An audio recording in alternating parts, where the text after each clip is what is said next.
2022년 국민건강보험공단 진료 데이터를 기준으로 무려 109만 9천 명이나 수면 장애로 진료를 받았다고 하며 환자는 연평균 약 8%씩 증가하고 있는 상황입니다. 이런 수치는 수면 장애가 심각한 사회 현상이 되었음을 보여주고 있습니다. 우리는 왜 잠을 자야 할까에서 매튜 워커는 잠을 못 자는 사람들이 급증하는 이유로 현대 사회는 과거에 비해 잠을 방해한 것들이 너무나 많아졌기 때문이라고 밝히고 있습니다.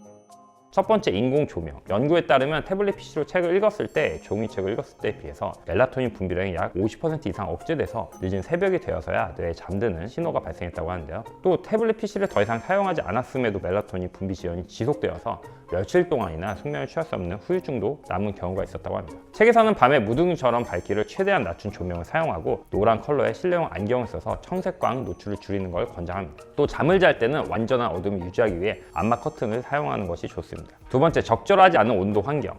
현대인들은 냉난방기기를 이용해서 실내 온도를 춥거나 덥지 않도록 유지합니다. 이로 인해 우리의 신체는 저녁의 내부 온도가 자연스럽게 떨어지지 못하고 이것은 뇌의 멜라토닌 분비 촉진을 방해하게 됩니다. 이 책에서는 숙면을 위해 침실 온도를 18도에서 21도 정도로 조절하는 것을 권장합니다. 사람의 체질에 따라 다소 다르겠지만 약간 시원한 정도를 유지하는 것이 좋은데요. 적정 온도를 유지하는 것만으로도 잠드는 시간이 25%나 단축되었고 비렘 수면의 깊고 강력한 뇌파를 확인할 수 있었다고 합니다.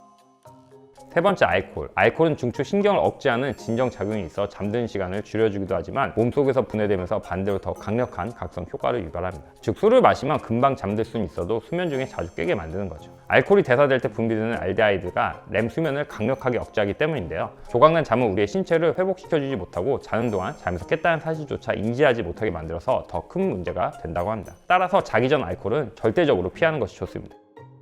네 번째, 카페인. 깨어난 지 12시간에서 16시간이 지나면 몸에 쌓인 아데노신이라는 화학물질의 농도가 정점에 도달해서 졸음을 느끼게 됩니다. 카페인을 섭취하면 각성 효과로 인해 이 수면 욕구가 인위적으로 차단된다고 하는데요. 카페인의 반감기는 대략 5시간으로 10시간이 지나도 25%가 남아있고 몸에서 완전 배출되기까지는 대략 이틀 정도가 걸린다고 합니다. 따라서 평소 수면에 문제가 있으시다면 먼저 커피부터 끊어볼 필요가 있습니다. 정말 드시고 싶으시다면 오전 10시 전에 디카페인으로 한 잔만 드시는 것이 좋습니다. 자세한 내용은 매튜 워커의 우리는 왜 잠을 잘까에서 확인하세요.